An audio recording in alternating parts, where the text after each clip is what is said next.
15 mind-blowing facts about the Netherlands that'll leave you speechless.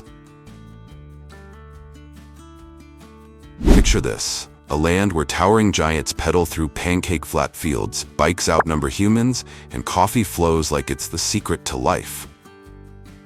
The Netherlands is a small country bursting with wild surprises that'll have you yelling, "Hold up, really?" We're unpacking 15 mind-blowing facts about this oddball gem, quirky, clever, and totally addictive. Hang tight till the end. Number 1 might just spark your next adventure. Love epic reveals? Hit that like button, subscribe for more, and drop a 1 in the comments if you're ready to lose your mind.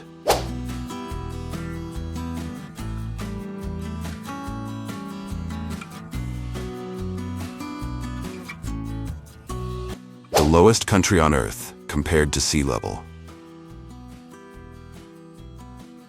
Did you know a quarter of the Netherlands is below sea level? That's right, 26% of its land and 21% of its 17.5 million people are living lower than the fish. Nestled smack in the heart of Western Europe, this country's got a VIP spot. Germany's a quick drive east, Belgium's just south, and France is a hop away by train. It's a trade and tourism goldmine. But here's where it gets wild. Instead of letting the North Sea swallow them whole, the Dutch said, "Nah, we've got this." They engineered a mind-blowing network of sea dikes, canals, and pumps, so advanced that UNESCO slapped a human-made wonder label on it. We're talking centuries of battling water. Some areas, like the Flevopolder, are a full 5 meters below sea level. That's reclaimed land, folks, stolen straight from the ocean's grip. No towering mountains here, but it's a green paradise. Think endless fields, tree-lined roads, and those iconic tulips popping everywhere. Oh, an eco-obsession? The Dutch live it. Recycling, biking, you name it. Language bonus, Dutch is official, but over 90% speak English like pros. Top 3 globally for non-native speakers. And get this, on just 41,500 square kilometers, smaller than some US states, they're the second largest agricultural exporter worldwide, pumping out vibrant tulips, juicy tomatoes, and crisp apples. Could you handle life below the waves? Drop a 15 in the comments if you'd risk it, or 15B if you'd rather stay dry. This tiny nation's basically flexing on the ocean like, water? I laugh at water. Share this if you think the Dutch are low-key superheroes or mad scientists.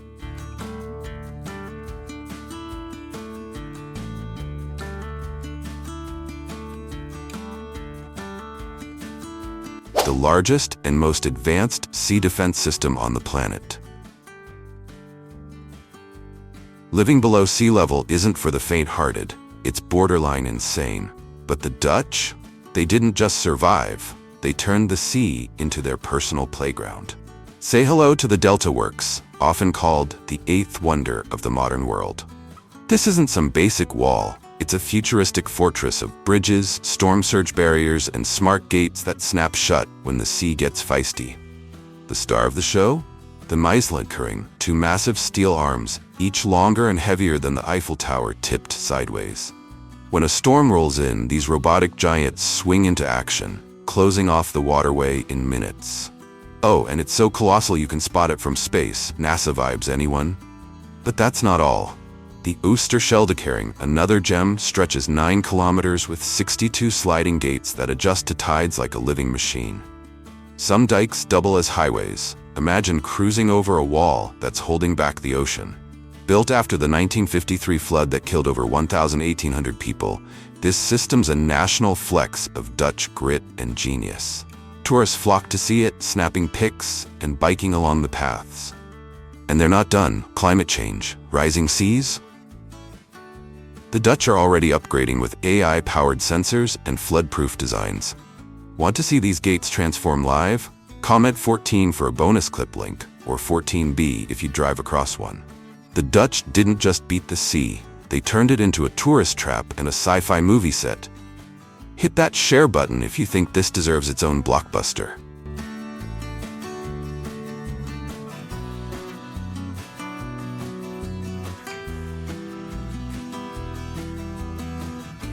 Some of the most beautiful and fascinating women in the world. Stroll through Amsterdam and you'll spot them. Dutch women, tall, stunning, and fierce.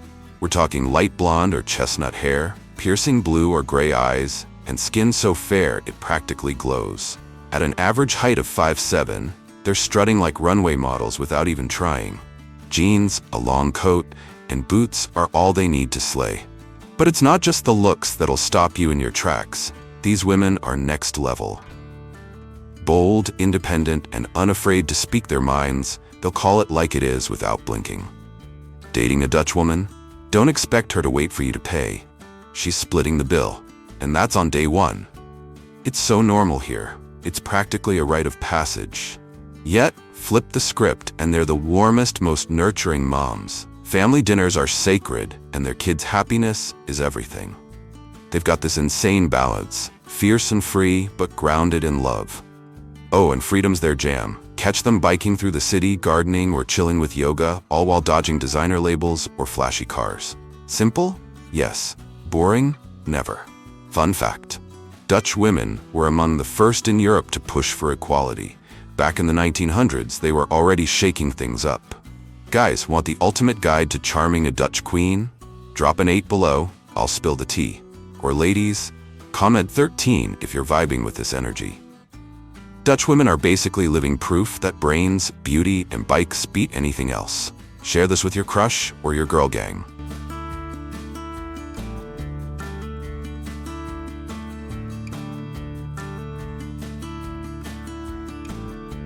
Coffee is a part of life. The Dutch guzzle 4 cups of coffee a day. That's right, they're in the global coffee drinking elite. But it's not just about staying awake, it's a full-on lifestyle. Every day at 10 a.m. or 3 p.m. they hit pause for coffee time. Picture this: friends, co-workers, or even strangers gathering over a steaming cup of black coffee. No sugar, no foam, just pure, strong goodness. No rushing, no phones, just real, unfiltered chats. It's so chill, it's like stepping back to a simpler era. Think 1950s America, but with better bikes. And the vibe? Pure connection. Invite a Dutchie for coffee, and it's not casual. It's a sign you're in the circle. But here's the twist. Walk into a coffee shop expecting a latte, and you'll get a shock. These spots sell cannabis, not cappuccinos. It's a Netherlands classic, and tourists trip over it every day. Coffee's so big here, they even have a saying: koffie verkeerd, wrong coffee, for when you add milk. History buffs, listen up. The Dutch were coffee pioneers, smuggling beans from Yemen in the 1600s to kickstart Europe's obsession. Coffee addict? Comment 12 if you join Coffee Tide, or 9 for the wild coffee shop scoop. 4 cups a day and weed on the side? The Dutch are caffeinated chaos lords. Tag a coffee fiend who'd thrive here.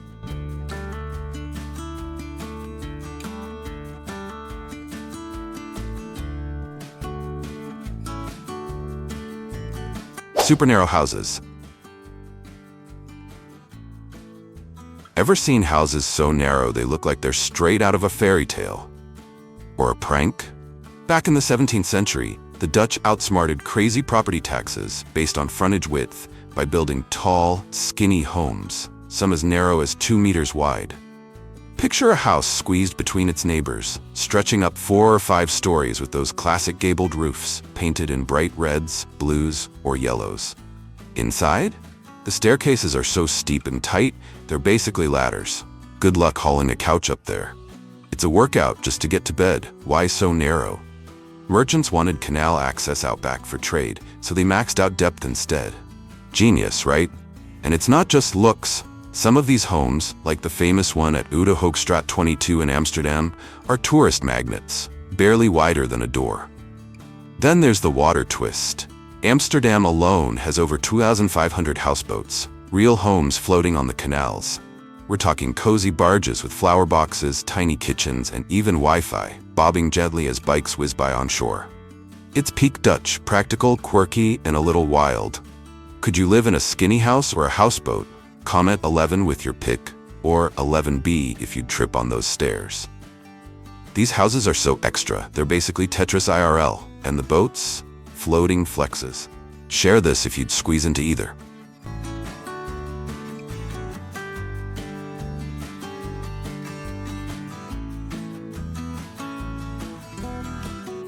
country with the highest bicycle-to-person ratio in the world. With 17 million people and a whopping 23 million bikes, the Netherlands is the undisputed bike kingdom of the planet. That's more than one bike per person. Some folks even own two, like a rusty daily rider and a shiny weekend cruiser.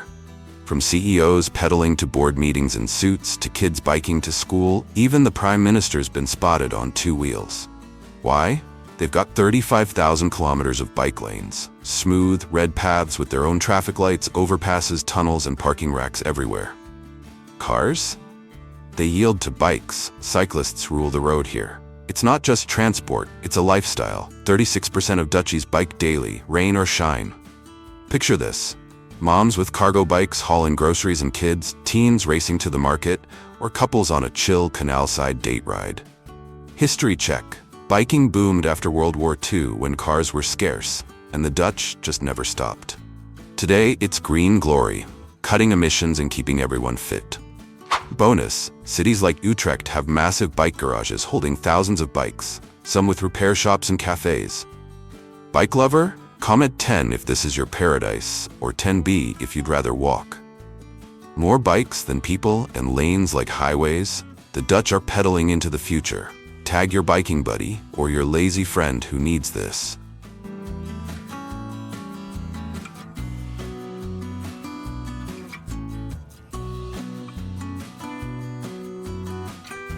Life in Amsterdam. Amsterdam's got more canals than Venice, 165 of them, crisscrossing the city like a watery maze. It's so iconic, UNESCO stamped it a World Heritage Site. Cars? Forget it.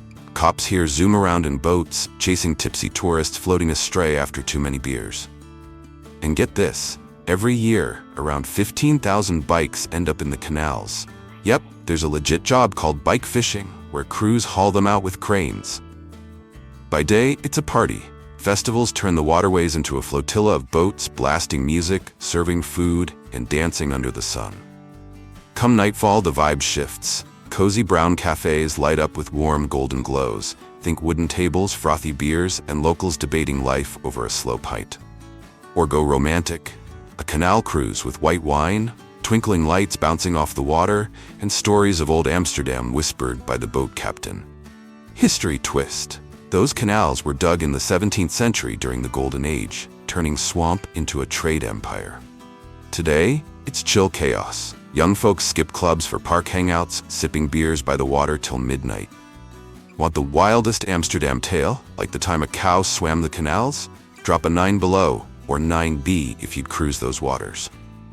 Cops in boats, sunken bikes, and floating parties? Amsterdam's unhinged and we love it. Share this chaos with your wildest friend.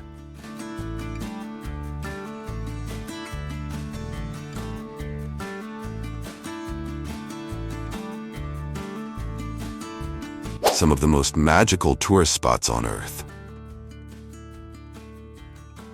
Looking for magic? Giethoorn's your spot. No roads, just glassy canals and boats gliding past thatched roof cottages dripping with flowers. Locals paddle to the store or church, living slow and quiet like time forgot them. It's nicknamed the Venice of the North, but way dreamier. Then there's Utrecht, the Netherlands' oldest city, clocking over 2,000 years. Picture medieval towers like the Dom, cobblestone streets, and hidden canal-side cafes where you sip coffee under ancient arches. It's chill history without the crowds. And don't sleep on Kinderdijk. 19 UNESCO-listed windmills from the 1700s still stand tall, once pumping water to save the land from floods. You can bike the paths, peek inside a working mill, or chat with millers who live there. It's like stepping into a Dutch painting. Fun fact, Kinderdijk's name comes from a legend about a baby's cradle floating there after a flood. Each spot's a vibe, peaceful, timeless, and Instagram ready. Which one's your dream getaway? Comment 8 with your pick, or 8B if you'd visit all three. Fairy tale villages, ancient cities, and windmill wonderlands, the Netherlands is a postcard begging to go viral. Tag your travel crew.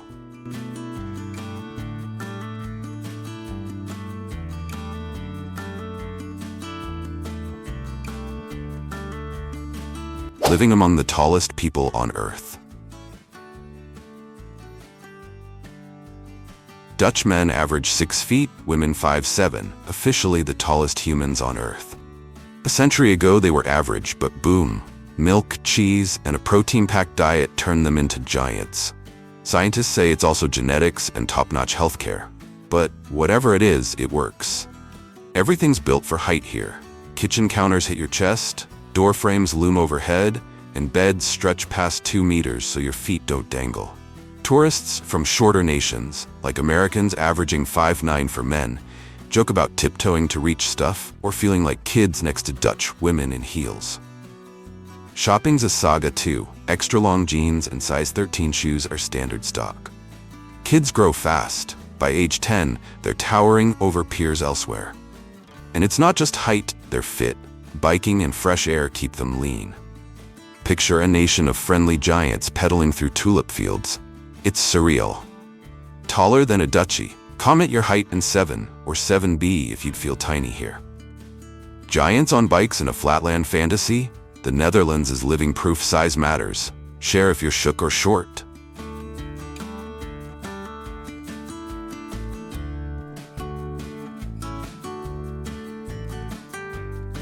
Simple yet fascinating contrasts. The Dutch pay some of the highest taxes in Europe, think 40 to 50% of their income, but they're cool with it. Why? They skip the flashy life, no obsession with Gucci bags or Teslas, and pour that cash into quality basics, a sturdy bike, a warm coat, maybe a solid pair of boots. It's minimalism with a purpose, practicality rules here. But don't get it twisted, they're not cheap. They'll happily fund world-class healthcare, free education, and trains that actually run on time. Then there's the vibe. They're brutally direct. Your boss messes up? They'll call it out in a meeting. No sugarcoating. Your outfit's whack? A friend will tell you straight up. It's not rude. It's respect through honesty, and they expect it back. Picture them in cozy bars, sipping beers in hoodies and jeans, debating politics, climate change, or even pineapple on pizza. Nothing's off limits. Work's chill too. Bosses and staff argue like equals, and 9-to-5 burnout? Rare. After hours, it's outdoor movie nights, live music in parks, or late-night cafe chats. No VIP nonsense, just real life. History note, this bluntness dates back to their trading days. Straight talk built trust. Love, no BS vibes? Drop a 6 if you'd fit in, or 6B if you'd rather keep the peace. Tax to the max, but chill AF. The Dutch are paradox kings living the simple dream. Tag a minimalist or your most honest friend.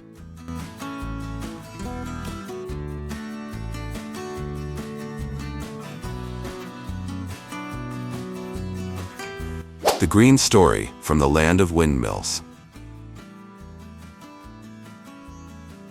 The Netherlands recycles over 80% of its household waste. Bins for paper, plastic, glass, even food scraps are a way of life. By 2030, every new car sold here will be electric or emission-free. Gas guzzlers are on borrowed time. And those windmills? They're not just pretty.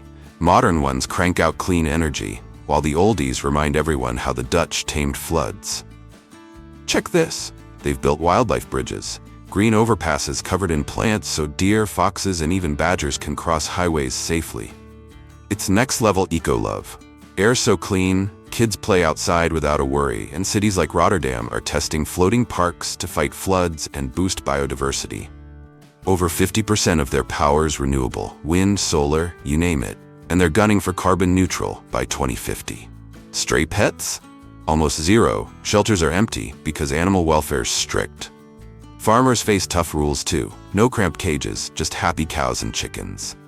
It's a green vibe baked into the culture. Kids learn sustainability in school, and biking's the norm. Eco-warrior? Comment 5 if this fires you up, or 5B if you build a wildlife bridge. Windmills, electric dreams, and animal highways? The Dutch are saving the planet in style. Share this with your greenest pal.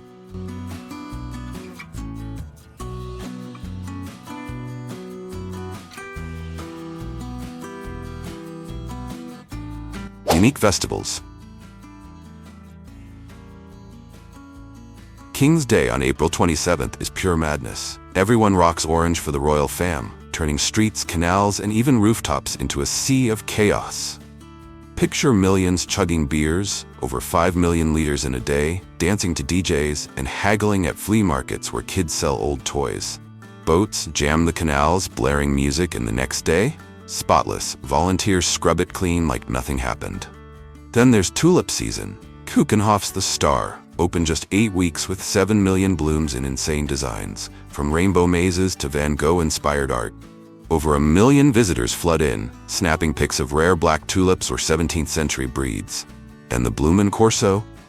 A flower parade where floats, think dragons or castles, get draped in fresh petals, rolling from Noordwijk to Haarlem as crowds cheer. It's a sensory overload. Petals fall like confetti, and the air smells like spring on steroids. History bit. Tulips sparked tulip mania in the 1630s, when bulbs cost more than houses. Party or petals? Comment 4 with your vibe, or 4B if you'd rock orange. Orange insanity and flower float fever. This is viral gold. Tag a festival freak or your flower-obsessed aunt.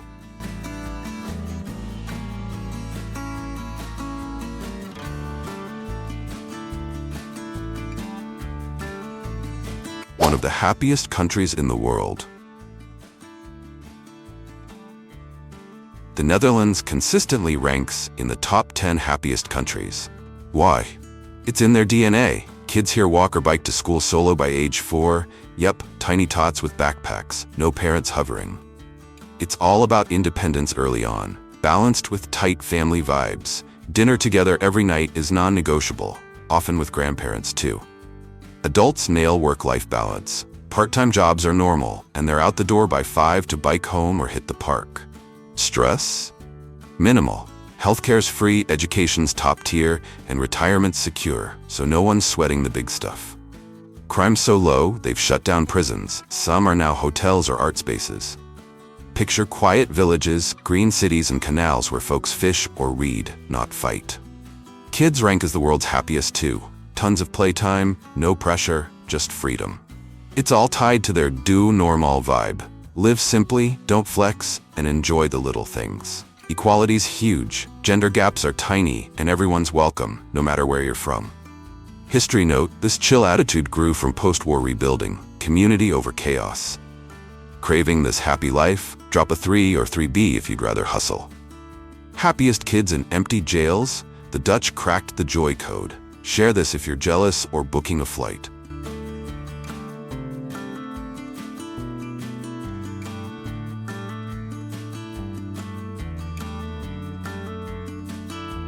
Dutch cuisine as simple as its people. Dutch food's all about no-fuss flavor, starting with cheese, their national obsession. They chow down 37 pounds a year. Gouda and Edam reign supreme, aged to perfection. Locals slice it thick for sandwiches or gnaw chunks like apples. Markets have wheels stacked high since the Middle Ages. Then there's stroopwafels. 2 thin waffles glued with gooey caramel. Pro tip, rest one on your tea till it melts, then savor the sticky bliss. Cafes sell them fresh, and tourists go wild. Stampot's the winter MVP. Mashed potatoes mixed with kale or carrots, topped with smoky sausage. It's hearty, warm, and screams comfort. Grandmas have been dishing it for centuries. Lunch? Simple. Bread, cheese, maybe an apple, washed down with coffee or milk. No spicy frills or fancy sauces, just pure, practical eats. Fun fact, the Dutch sparked the global cheese trade in the 1600s, and their herring stalls, raw fish with onions, are a street food rite of passage. It's not Michelin star bold, but it's honest and hits the soul. Cheese or waffles, your pick? Comment 2, or 2B if you'd try that herring. Biting cheese like fruit and waffles on tea? Only the Dutch could make simple this epic. Tag a foodie or snack lover.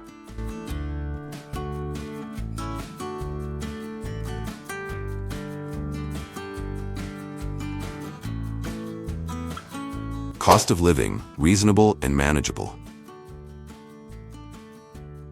Thinking of moving to the Netherlands? Here's the breakdown. City apartments, like in Amsterdam, run $650 to $1,250 a month, depending on how central you go. Suburbs or smaller towns? Way cheaper, $400 to $780 gets you a cozy spot. Utilities, electricity, water, heat, hover between $85 and $150 monthly, pretty standard. Internet's fast and cheap, $30 to $40 for high speed. Public transport? A monthly pass is $70 to $85, but why bother? Biking's king, free, fit, and eco-friendly. Groceries for one? $200 to $300 if you cook. Think bread, cheese, and fresh veggies from local markets. Eating out's chill, $10 to $15 for a casual meal, like a sandwich or fries with mayo. Gym's $40, household stuff's $100 to $150 monthly. Total for a single person in a city, $1,100 to $1,800. Outside urban zones or splitting rent, $800 to $1,100, super doable. Bonus, no car costs, bikes and trains cover you. History twist, this affordability ties to their practical roots. Live well, not loud. Moving here? Comment 1 for yes, 0 for no, or 1B if you bike it. Affordable giant life with bikes and cheese? The Netherlands is screaming your name. Share if you're tempted or already packing. And there it is, 15 unreal Netherlands facts, from sea-crushing legends to cheese-loving colossi. Did we just blow your socks off? Drop a like if you're obsessed. Hit subscribe to join our crazy crew and shout your top fact in the comments. Want more epic adventures? Ring that bell. Our next drop's gonna be nuts. See you there.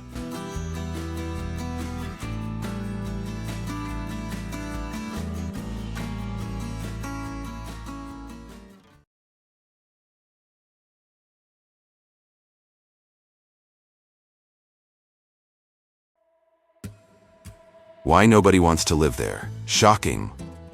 What if I told you that beneath the glitz and glamour of Las Vegas lies a world so shocking it would make you question everything you know about Sin City? From its mafia-driven history to people living in tunnels beneath the casinos, this is the real face of Vegas they don't want you to see. Stick around, because what we're about to reveal will blow your mind. Welcome to our channel, where we uncover the hidden truths and untold stories from around the world. Today, we're diving deep into the dark side of Las Vegas. Known as the entertainment capital of the world, this city hides secrets that will leave you speechless. From its mafia connections to the harsh realities of those who live in the shadows of the Strip, we're exposing the side of Vegas you'll never see in travel brochures. Before we begin, don't forget to like, subscribe, and hit the bell icon so you never miss our eye-opening content. Ready to uncover the truth? Let's go.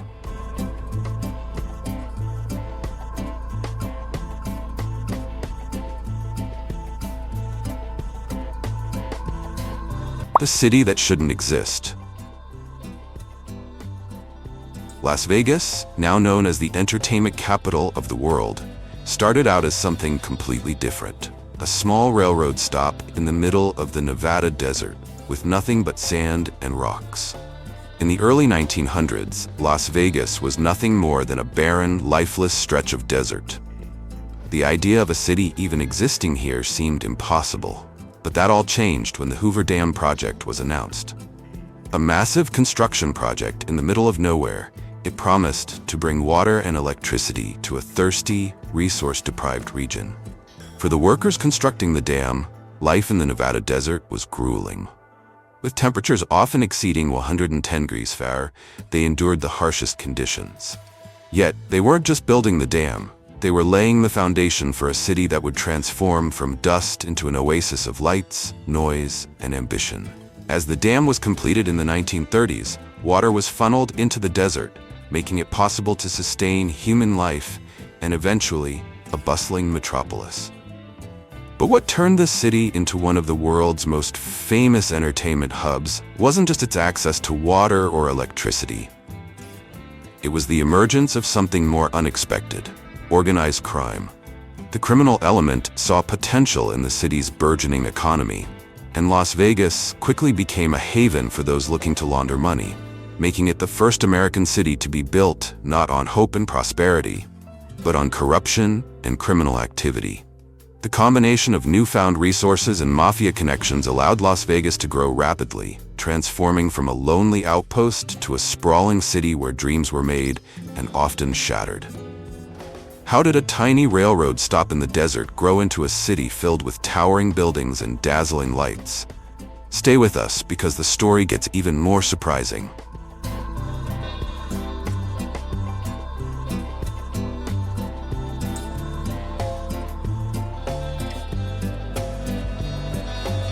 The Mafia's Playground.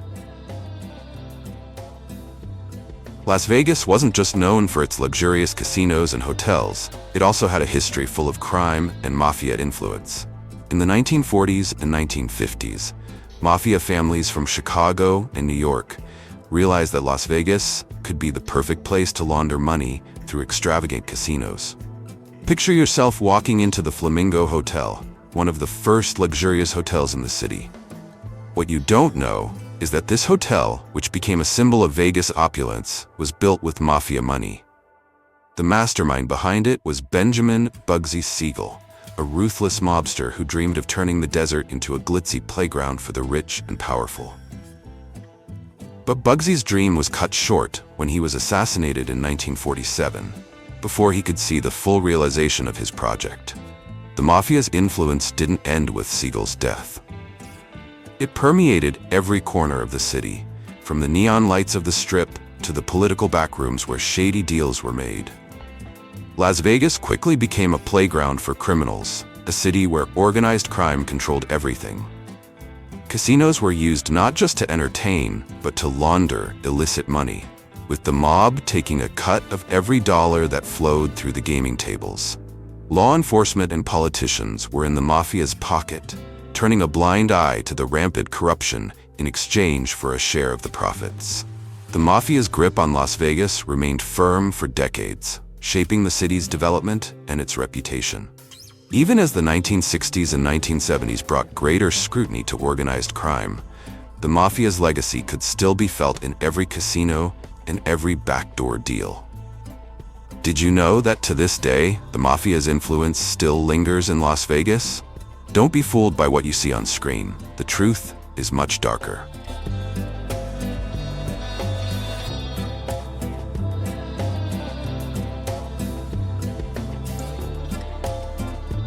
The tunnels underneath. But Las Vegas isn't just about bright lights and glamorous casinos. There's a whole other world beneath the streets of the city. The tunnels under Las Vegas, originally designed to prevent flooding, have now become home to the homeless. Above ground, tourists are dazzled by the never-ending neon lights and the sounds of slot machines ringing in the air. But below, a very different world exists. The tunnels beneath Las Vegas were originally built to manage the city's flooding problems, but over time, they became a refuge for those who had fallen through the cracks of the system. These tunnels are dark, cramped, and filthy, a far cry from the glittering Las Vegas most people know. For people like Sarah, a former waitress, the tunnels became a sanctuary after she lost her job, her apartment, and everything she had worked for. "It's safer here," she says. "It's not perfect, but it's better than being on the streets." Sarah's story is just one of many. Homeless individuals, many of whom were once successful professionals or workers in the casinos, now live in the depths of Las Vegas's underworld. These tunnels are a place where people scrounge for food, fight for space, and rely on each other for survival. There are no lights, no clean water, and often no hope. A heavy rainstorm can wash away everything they have, leaving them to rebuild from scratch. As the city above continues to thrive, these forgotten souls live in the shadows, their struggles invisible to the tourists and gamblers above them. The tunnels are a stark reminder of the price some have paid for the city's extravagant lifestyle. Can you imagine living underground while the glamorous world above laughs at you? But life beneath the surface is only a small part of the bigger, darker picture. To understand more, we need to look at the psychological games the city has perfected.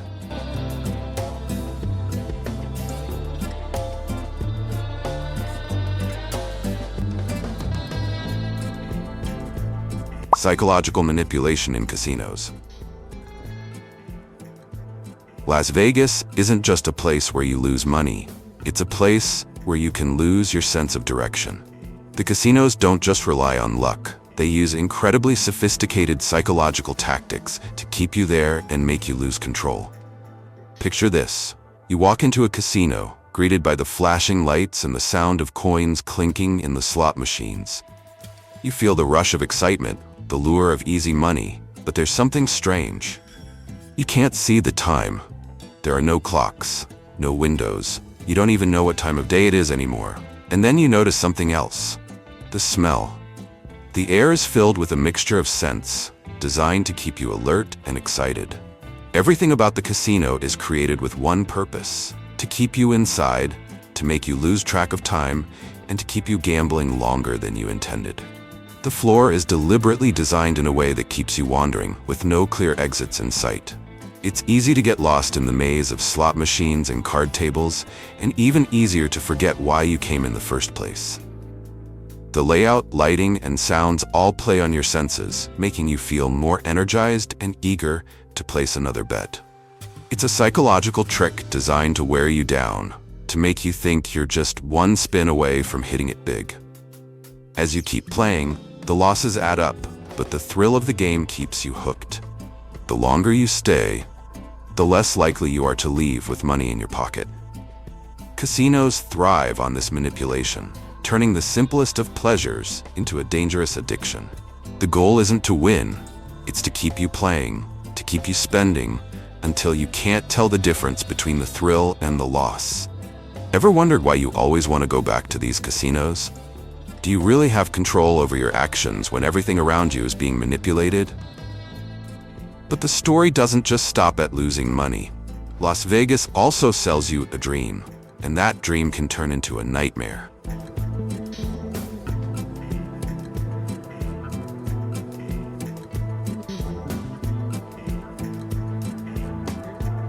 The American dream gone wrong. Las Vegas is a place where people come to chase their dreams, but for many, that dream has turned into a nightmare. While the city promises quick wealth, the cost of living here is extremely high, and low-paying jobs dominate the local economy. Despite its glamorous facade, the reality for many residents is far from the bright lights they were promised. Meet John, a software engineer who once lived in Silicon Valley, a place where he had built a steady career. After years of working long hours in tech, John felt like he needed a change. He had always heard stories of Las Vegas being a land of opportunity, a city where people could turn their fortunes around. So, with high hopes and excitement, he packed his bags and moved to Sin City. Initially, life seemed promising. John rented a small apartment and found work as a valet driver at a prestigious casino, but the costs started to add up quickly. Rent in Las Vegas is high, and wages for jobs in the service industry are low. He started going to the casinos to unwind, convinced that luck would be on his side. He started with small bets, but the house always won. Soon, John was losing his savings, his credit card bills piled up, and his dreams of making it big quickly turned into a nightmare. Within months, he was living paycheck to paycheck. When he couldn't make rent, he had no choice but to move into one of the tunnels beneath the city. Living underground, he met others who had experienced the same fall from grace. They had all come to Las Vegas with dreams of wealth and success, only to be crushed under the weight of the city's harsh realities. John's story isn't unique. Thousands of people come to Las Vegas every year, hoping for a fresh start, only to find themselves trapped in a cycle of debt and despair. Many of these people once had stable lives, but the allure of Las Vegas and its promises of riches led them to gamble away their futures. The city lures people in with bright lights and promises of riches, but it doesn't warn them about the risks of chasing a dream in a place where the odds are stacked against them. Is Las Vegas the city of opportunity? Or is it really just a trap hidden beneath the glamorous surface? The shocking truth might just surprise you. But it's not just about shattered dreams. This city also faces serious security and environmental problems that make life even harder for those struggling to survive.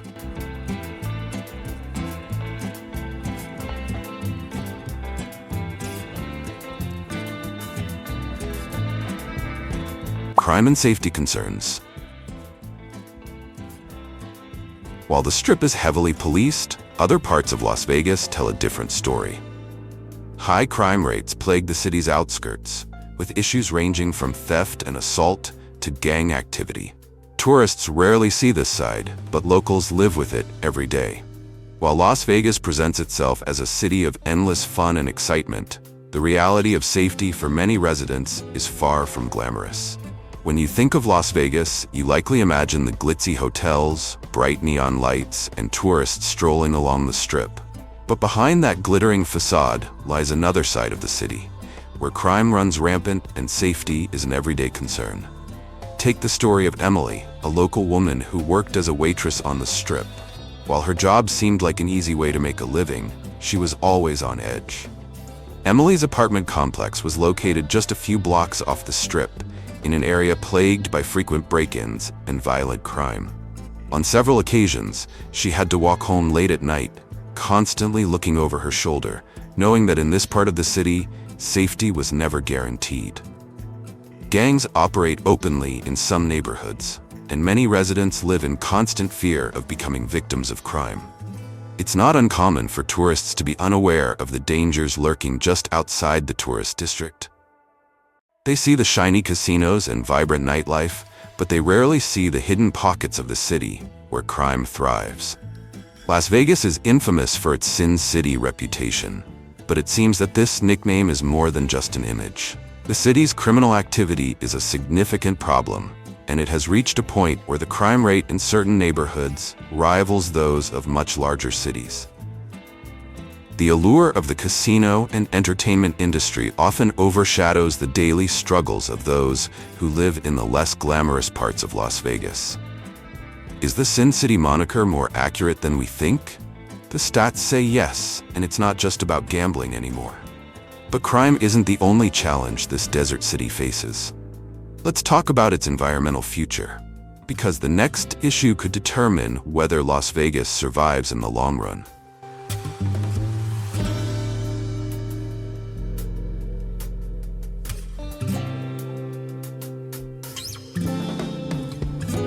Environmental challenges. Las Vegas is in the middle of a desert, and water is a precious resource. The city's growth has put immense strain on its environment. Lake Mead, the largest reservoir in the US and a critical water source for Vegas, is drying up at an alarming rate. Las Vegas has always been a symbol of excess, from the lavish hotels to the enormous water fountains. But the reality of a city built in the desert is beginning to show its true cost, and it's something residents can no longer ignore. Imagine a city built on indulgence and excess, facing the harsh reality of water scarcity. Las Vegas, a city of artificial lakes and fountains, relies heavily on the water from Lake Mead, which serves as its primary source of water. But after decades of rapid growth and consumption, Lake Mead's water levels have been dropping steadily. The once mighty reservoir is now barely half full, and the situation is getting worse with each passing year. As the water recedes, old secrets have been uncovered beneath the surface.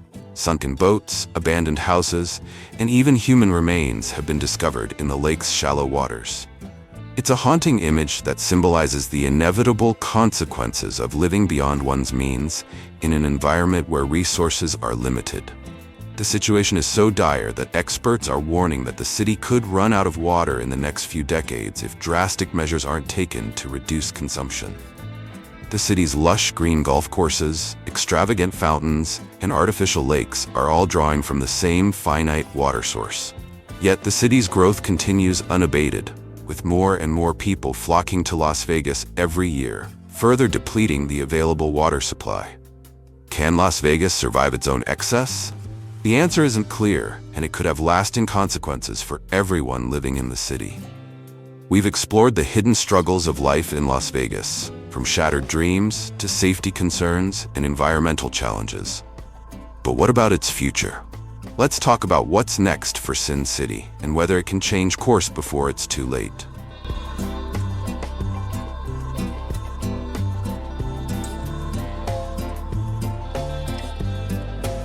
Las Vegas might be a city of dreams, but it's also a city of harsh realities. From its mafia-driven past to its underbelly of poverty and environmental challenges, the glitz and glamour mask a much darker story. Which part of Las Vegas's dark side surprised you the most? Let us know in the comments below.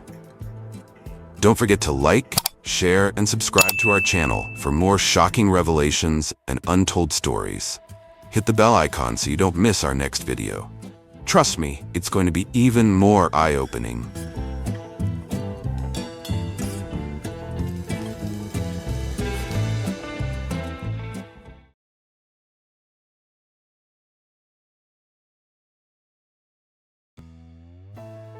America's retail heartbeat is fading. Walmart shuttered, CVS gone. Prices through the roof, entire neighborhoods left behind. This isn't a distant issue. It's happening in towns like yours right now. And today, we reveal the 10 states at the center of this retail storm. Is your state next? Let's find out. Picture this. You pull into your usual Walmart lot and the store's boarded up overnight. No notice, no farewell, just silence. For millions of Americans, this isn't a thought experiment. It's their new reality. Once a symbol of abundance, American shopping is becoming a luxury. Groceries, sky high, prescriptions, out of reach. Even basic electronics feel like splurges. In Seattle, one mom told us, it's not just the prices, it's the panic of not knowing what comes next. Retail giants, Walmart, CVS, even Apple, are vanishing from communities overnight, leaving job losses, empty shelves, and economic deserts behind. Thousands are affected, and some states are being hit harder than others. We're counting down the 10 states spiraling fastest into this retail crisis. First up, a place once known for outlet malls and megastores, now eerily quiet. Can you guess it? Stick around. This might hit closer to home than you think.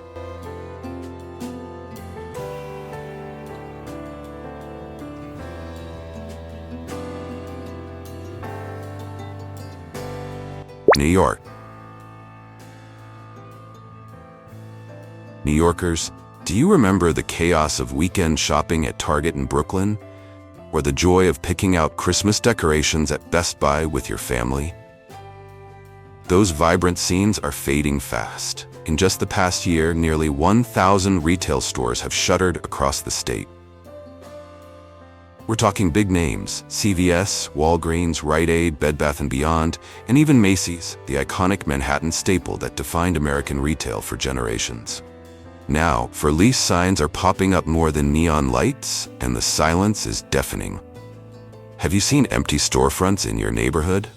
Hit that share button and tag a friend who's noticed this too. The numbers tell a grim story. New York's retail sector unemployment rate has spiked to over 7.5%, the highest since the pandemic, according to the State Department of Labor. Cashiers, salespeople, and warehouse workers, people who kept these stores running, are now out of work, with no warning and no safety net. One former CVS cashier in Queens shared, "I worked there for 15 years. One day they told us the store was closing. Now I'm scrambling to pay rent in one of the most expensive cities in the world." Consumers are feeling the pinch too. Fewer stores mean fewer choices and skyrocketing prices.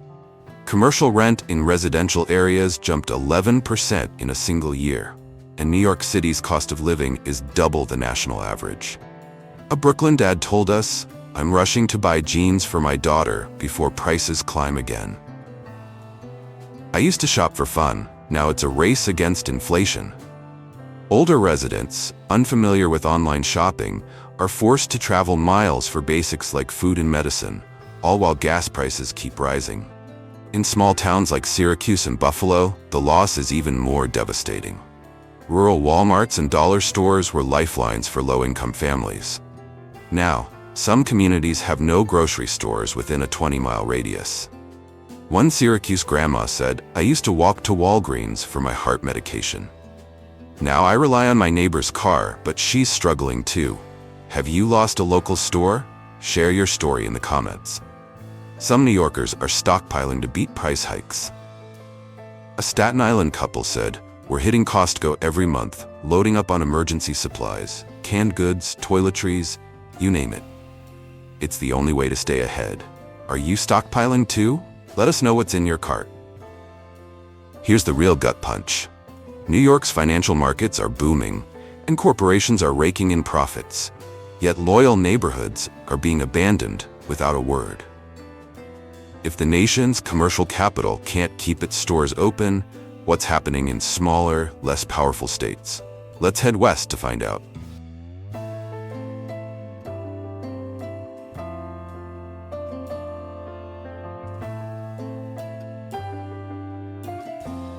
California. California was once the ultimate shopping paradise. Remember the thrill of lining up at Best Buy for Black Friday deals or hitting Macy's for their legendary sales? Cities like Los Angeles, San Francisco, and San Diego were bursting with bustling commercial avenues that fueled American consumer dreams. But those lights are dimming fast. In 2024 alone, over 1,500 stores closed across the state. Target, CVS, Walgreens, Nordstrom, and even Walmart are slashing branches left and right. Californians, drop an icon heart in the comments if your local store has closed. Let's see how many of us are affected. For many, especially in rural and suburban areas, California now feels like a retail desert. A Fresno resident said, "Our Walmart closed last year. Now the nearest grocery is 30 miles away. With gas prices, it's a $20 trip just to buy milk." The elderly, who often don't shop online, and low-income families without cars are hit hardest. A San Diego retiree shared, "I used to walk to CVS for my prescriptions. Now I wait for a bus that comes once an hour, if I'm lucky." Did you know consumer goods prices in California have jumped 9.1% in the past year, according to UC Berkeley? That's higher than the national average. Comment below. Are you feeling this price surge? One mom of 3 in Oakland broke down her grocery bill. "I spent $338 on a week's worth of food, mostly chicken, sausages, and basics. That's all we can afford, and it's not enough." She reminisced about her childhood, when her family always had fruit, snacks, and orange juice for guests. Now, a box of strawberries costs $25. "My kids don't even know what it's like to have extras." Her question haunts, would our parents have been shocked at these prices? Are you struggling to afford groceries? Share your weekly food budget in the comments. Workers are suffering too. Retail jobs, once a reliable income for millions, are disappearing. A former Target employee in Sacramento said, "I was let go when our store closed. At 55, it's nearly impossible to find another job. Companies are replacing us with AI or cutting back entirely." If California, the poster child of the American dream, can't sustain its retail chains, what hope is there for the rest of us? In rural areas like the Central Valley, the impact is catastrophic. Small towns that relied on a single Walmart or dollar store are now ghost towns. Local businesses, diners, barbershops, gas stations are closing too as foot traffic dries up. A Bakersfield shop owner said, "When Walmart left, my cafe lost half its customers. I don't know how much longer I can hold on." Have small businesses in your town taken a hit? Let us know.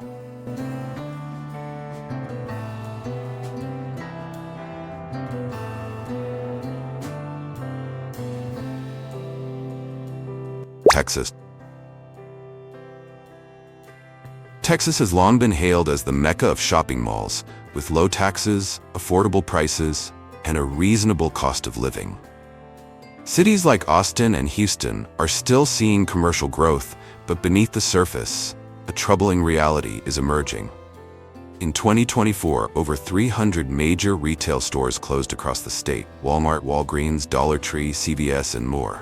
Even fast-growing suburbs aren't immune. Texans, how far do you have to drive to shop now? Drop the miles in the comments, and let's see who's got the longest trip. In places like El Paso and Houston suburbs, the elderly are struggling most. A 72-year-old El Paso resident said, "I used to walk to Walmart for groceries and my meds. Now it's a 45-minute drive and I don't have a car. My kids can't always help."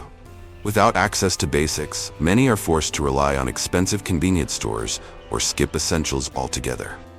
One Houston teacher shared a heartbreaking story. "My students' families can't afford food, since our local grocery closed. Kids come to school hungry, and I'm dipping into my own pocket for snacks. Teachers, parents, anyone, have you seen this in your community?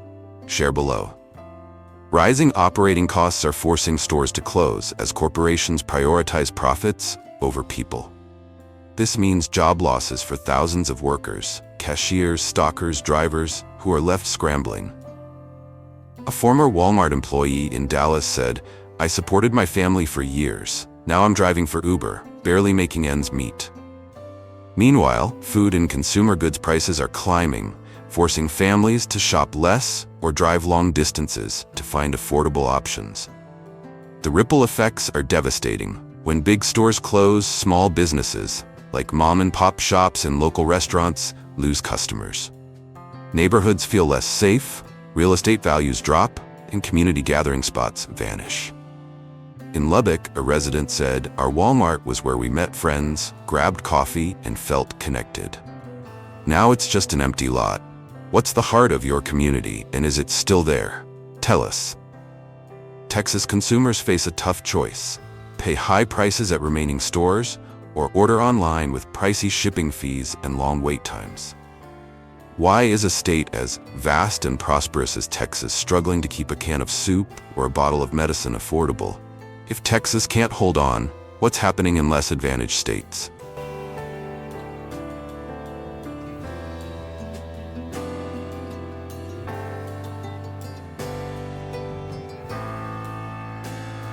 Mississippi. In Mississippi, Walmart wasn't just a store, it was the soul of the community. Families shopped, friends chatted, and neighbors connected. But now, those hubs are disappearing.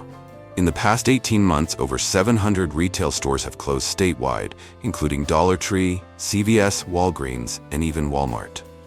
Shockingly, 40% of rural counties are now food deserts, with no large-scale grocery stores for miles. Mississippians, share a memory of your local Walmart or dollar store in the comments. Let's keep those moments alive. The reasons are complex. High taxes, outdated infrastructure, and a lack of state policies to retain businesses are driving retailers away. Add to that a mass exodus of young people, leaving behind aging communities with limited purchasing power.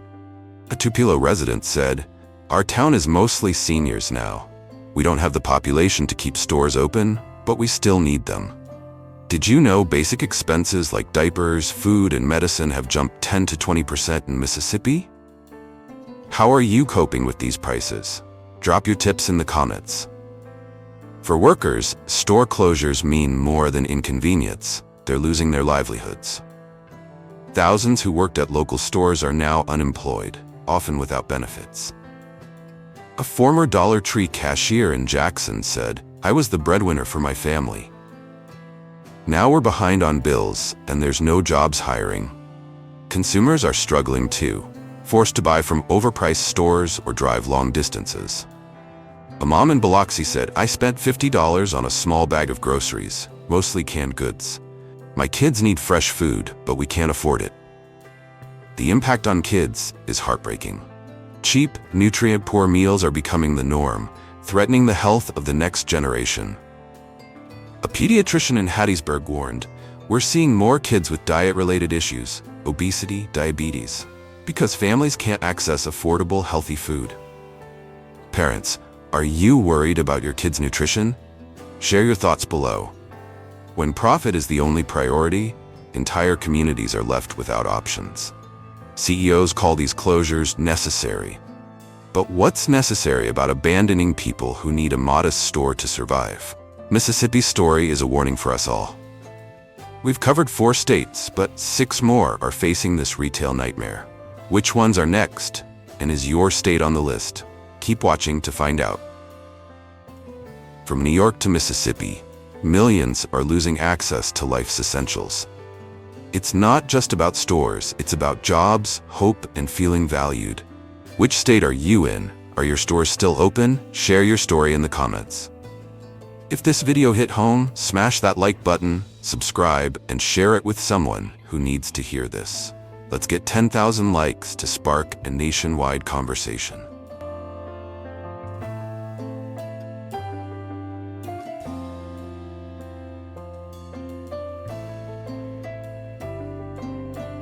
Illinois. Illinois, the industrial heartland of America, is losing its retail pulse. Walgreens, headquartered in Chicago, has closed hundreds of stores across the state, a bitter irony for a company born in the land of Lincoln. CVS, Walmart, Dollar Tree, and even Target are following suit, with over 800 store closures reported in 2024 alone. From Chicago's bustling South Side to rural towns like Peoria, the impact is staggering. Empty storefronts, deserted parking lots, and communities left grappling with the fallout. Why are stores closing in neighborhoods that need them most? Drop your theory in the comments. The ripple effects are devastating, especially for low-income families and seniors. In Chicago's Inglewood neighborhood, a former Walgreens was a lifeline for affordable prescriptions and groceries.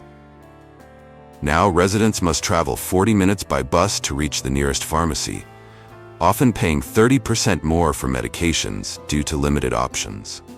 A Chicago retiree shared, "I'm on a fixed income. I used to walk to Walgreens for my diabetes meds. Now, I'm rationing pills to save money. It's terrifying." Have you had to make tough choices like this? Share your story below. Rural areas are hit even harder. In towns like Decatur, the closure of a single Walmart can devastate the local economy. A Decatur farmer said, "Our Walmart was where we got everything: groceries, tools, clothes. Now it's a 50-mile round trip to the nearest store. With gas at $4 a gallon, that's money I don't have." Small businesses are suffering too. A local diner owner in Springfield reported, "When Target closed, my lunch crowd disappeared. I'm barely breaking even." Here's a jaw-dropper. Illinois' retail vacancy rate has climbed to 12.3%, the highest in a decade, according to the Illinois Retail Merchants Association. That's thousands of empty stores. Are you seeing more for lease signs in your town? Let us know in the comments. Workers are bearing the brunt. Retail jobs, once a stable entry point for young people and second careers for older adults, are vanishing. Former CVS employee in Rockford said, "I worked 20 years at that store. They gave us 2 weeks' notice, no severance. Now I'm competing with teenagers for fast food jobs." The state's retail unemployment rate has surged to 6.8%, leaving thousands scrambling. Meanwhile, prices for basics like milk, bread, and diapers have jumped 8.5% in a year, forcing families to cut corners. A Joliet mom confessed, "I'm buying day-old bread and skipping fresh veggies. My kids deserve better, but I can't afford it." Illinois was once a symbol of the middle class, hardworking families, thriving communities, and accessible shopping. Now, it's becoming a symbol of abandonment. If this is happening in the heart of America, what's next? Drop an icon heart in the comments if your local store has closed, and let's show the world how widespread this is.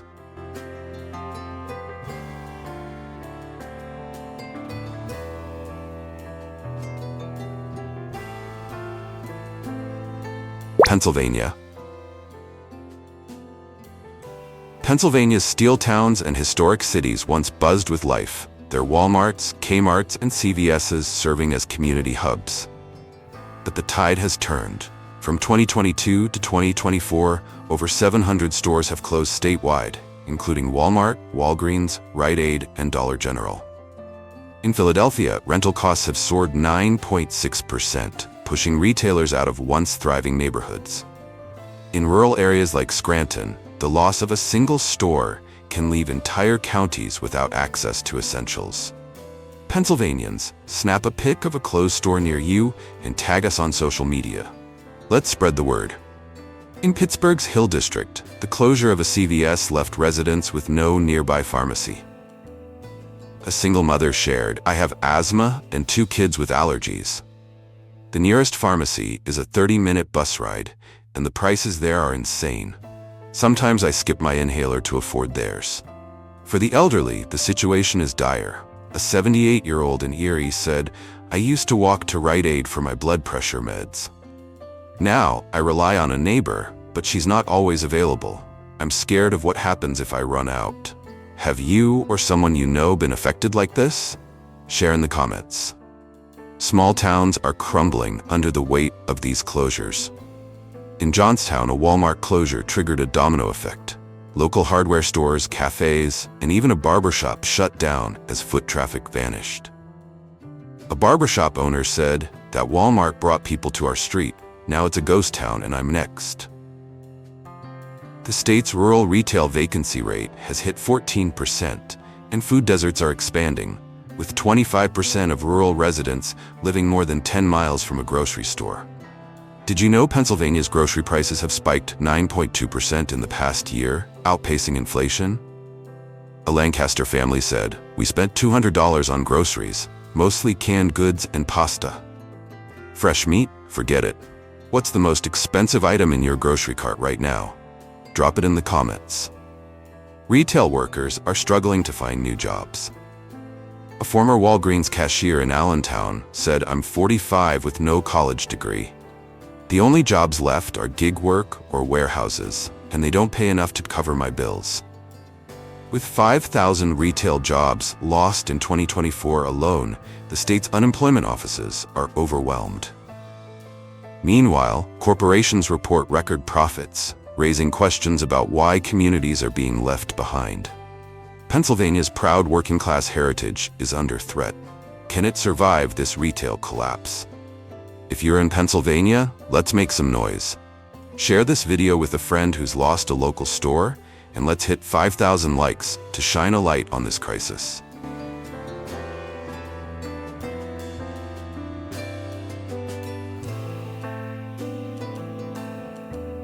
Michigan. Michigan, the land of car factories, Great Lakes, and 24/7 convenience, is facing a retail reckoning.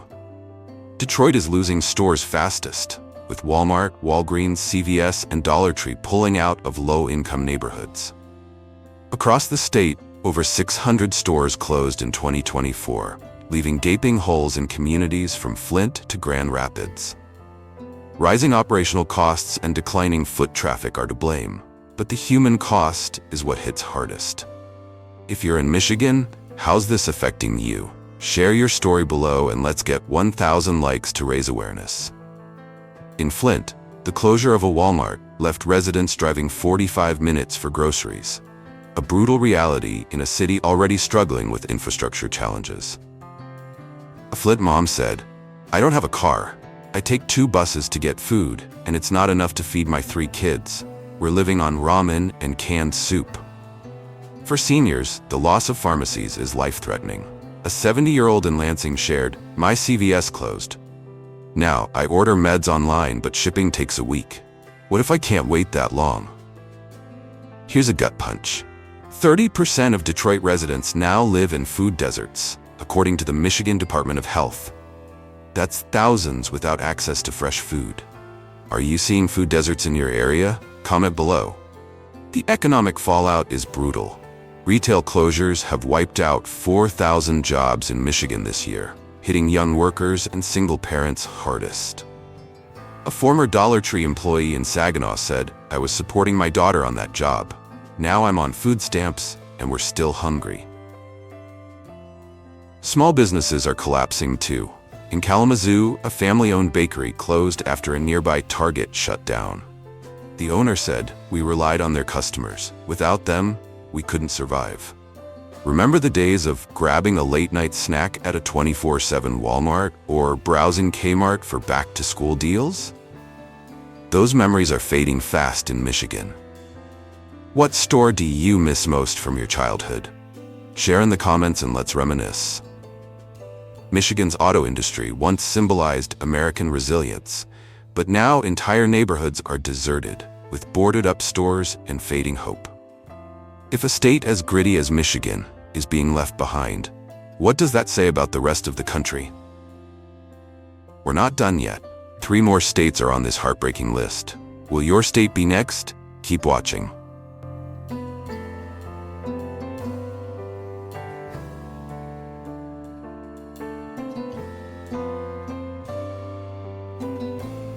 Georgia. Georgia's small towns and vibrant cities once thrived on the convenience of Dollar General, CVS, Walmart, and Kroger. But now, hundreds of stores have vanished, with over 500 closures in 2024 alone. Georgia's small towns and vibrant cities once thrived on the convenience of Dollar General, CVS, Walmart, and Kroger. From rural counties to Atlanta's suburbs, the loss of these stores has left 20-mile gaps to the nearest grocery, turning shopping into a grueling ordeal for many. Georgians, what store do you miss most? Comment below and let's reminisce. In rural areas like Macon County, the closure of a Dollar General was a death knell for the community. A local pastor said, "That store was our only place for groceries and basics. Now families drive 25 miles to shop, and many can't afford the gas." Low-income residents are turning to overpriced convenience stores, where a loaf of bread can cost $5. A Savannah mom shared, "I spent $60 on a bag of groceries, mostly snacks and cereal. My kids ask for fruit, but it's too expensive." Have you had to cut back on fresh food? Share your grocery struggles below. Did you know Georgia's rural areas have seen a 15% increase in food insecurity since 2022, according to the Georgia Food Bank Association? That's thousands of families going hungry. How are you coping with rising food costs? Drop your tips in the comments. Workers are reeling from the closures. Retail jobs, a lifeline for Georgia's working class, are disappearing. A former Walmart cashier in Augusta said, "I lost my job when our store closed. Now I'm cleaning houses, but it's not enough to cover rent and childcare." With 3,500 retail jobs lost this year, families are falling behind on bills. Small businesses are hurting too. In Albany, a hardware store owner said, "When CVS left, our foot traffic dropped by half. I'm selling online now, but it's not the same." The impact on kids is heartbreaking. In Columbus, a teacher noticed her students coming to school without lunch. "Their parents lost access to our local grocery store," she said. "I'm buying snacks for the class, but it's not enough." Teachers, parents, have you seen kids going hungry in your community? Share your story below. Georgia's warm southern hospitality is being tested as communities lose their gathering spots. When profit-driven corporations abandon towns, they take more than just stores. They take away hope. If Georgia, a state of growth and opportunity, is struggling, what's happening elsewhere? When profit-driven corporations abandon towns, they take more than just stores. They take away hope. Georgians, let's make this go viral. Share this video with someone who's lost a local store, and let's hit 10,000 views to spread the word.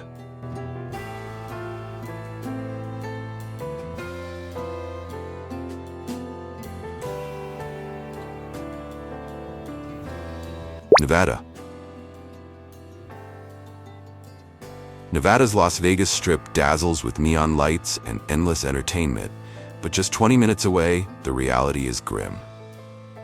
Walmart, Walgreens, Target, and Dollar General are vanishing, with over 410 stores closed across the state in the past 2 years. Shockingly, 25% of retail space in suburban and rural areas now sits vacant, turning once thriving shopping centers into eerie ghost towns. From Henderson to Reno, Nevada's communities are grappling with the loss of access to essentials. Nevada viewers, share this video with a friend who's lost a local store. Let's get this to 10,000 views. The impact is hitting hardest for night shift workers, seniors, and low-income families.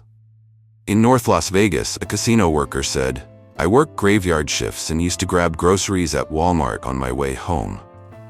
Now, the nearest store is a 30-minute drive, and I'm too exhausted to make the trip." For seniors, the loss of pharmacies is a crisis. A 75-year-old Reno resident shared, "My Walgreens closed last year. I don't drive, and the nearest pharmacy is 15 miles away. My daughter has to take time off work to help me, and it's not fair to her." Have you or a loved one struggled to get medications? Drop your story in the comments. Rural Nevada is in dire straits.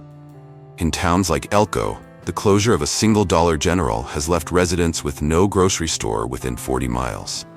A local rancher said, "We used to stock up on canned goods and basics at Dollar General.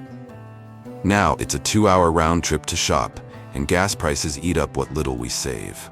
Small businesses are collapsing too.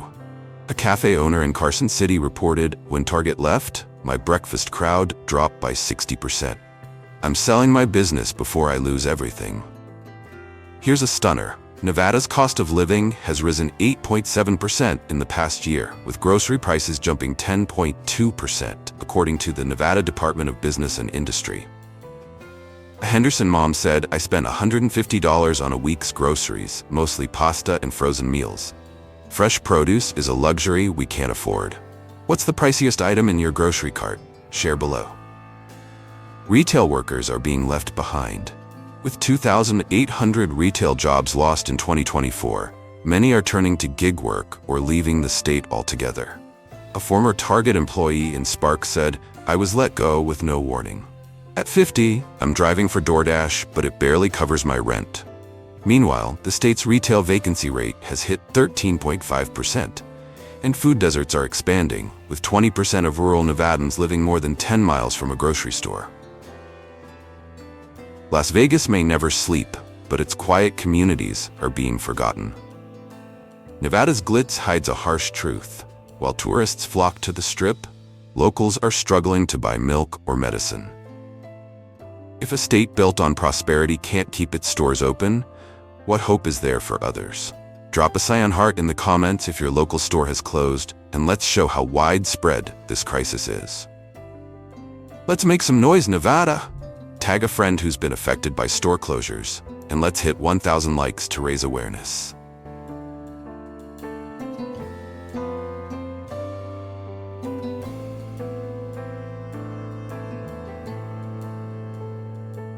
Ohio. Ohio, the heartland of America, was once a beacon of stability, with bustling Walmarts, CVS's, and Dollar Trees anchoring communities from Cleveland to Cincinnati. Now, those anchors are being ripped away. Over 650 stores have closed across the state in 2024, including Dollar Tree, CVS, Walgreens, and Walmart, with low-income areas hit hardest. Neighborhoods are turning into retail deserts, leaving families, seniors, and workers struggling to survive. Ohioans, are your stores still open? Comment your city and let's map this crisis together. In Youngstown, a 70-year-old retiree shared a heartbreaking story. "My Walmart closed last year. I live alone, no car, and the nearest grocery is a 20-mile bus ride. I'm eating canned soup because it's all I can carry." For families, the situation is just as dire. An Akron mom said, "I can't afford both food and medicine. My grocery bill was $180 for a week, mostly bread and peanut butter. My kids haven't had fresh fruit in months." Have you had to make tough choices between food and other essentials? Share below. Rural Ohio is being hollowed out. In towns like Zanesville, the closure of a Dollar Tree left residents with no store within 30 miles. A local farmer said, "That store was our lifeline for groceries and farm supplies. Now we're spending $50 in gas just to shop." Small businesses are collapsing too. A diner owner in Dayton reported, "When CVS closed, my lunchtime crowd vanished. I'm down to 3 customers a day." The state's retail vacancy rate has climbed to 11.8%, and 15% of rural Ohioans now live in food deserts. Did you know Ohio's grocery prices have surged 9.5% in the past year, according to the Ohio Department of Commerce? A Toledo family said, "We're spending $200 a week on basics, no meat, no extras. It's not enough to feed our family of 5. What's your weekly grocery budget? Drop it in the comments. Retail workers are facing a bleak future. With 4,500 retail jobs lost in 2024, many are turning to low-paying gig work or leaving Ohio entirely. A former Walgreens employee in Columbus said, "I worked there for 12 years. Now I'm delivering pizzas, but it doesn't cover my bills." The ripple effects are devastating. Neighborhoods feel less safe, property values are dropping, and community gathering spots are disappearing. A Cleveland resident said, "Our Walmart was where we met friends and felt connected. Now it's a vacant lot, and our town feels empty." The impact on kids is gut-wrenching. A Cincinnati teacher shared, "My students come to school hungry because their parents can't access affordable groceries. I'm buying granola bars out of my own pocket, but it's not enough. Teachers, parents, have you seen kids struggling in your community? Share your story below. Ohio's proud heartland spirit is being tested. Store closures aren't just about business, they're breaking communities, families, and dreams. If Ohio, the backbone of America, is crumbling, what does that mean for the rest of us?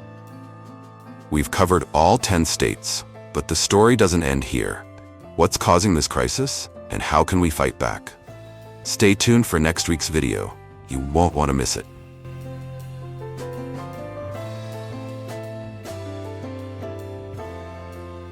From New York to Ohio, millions are losing access to life's essentials.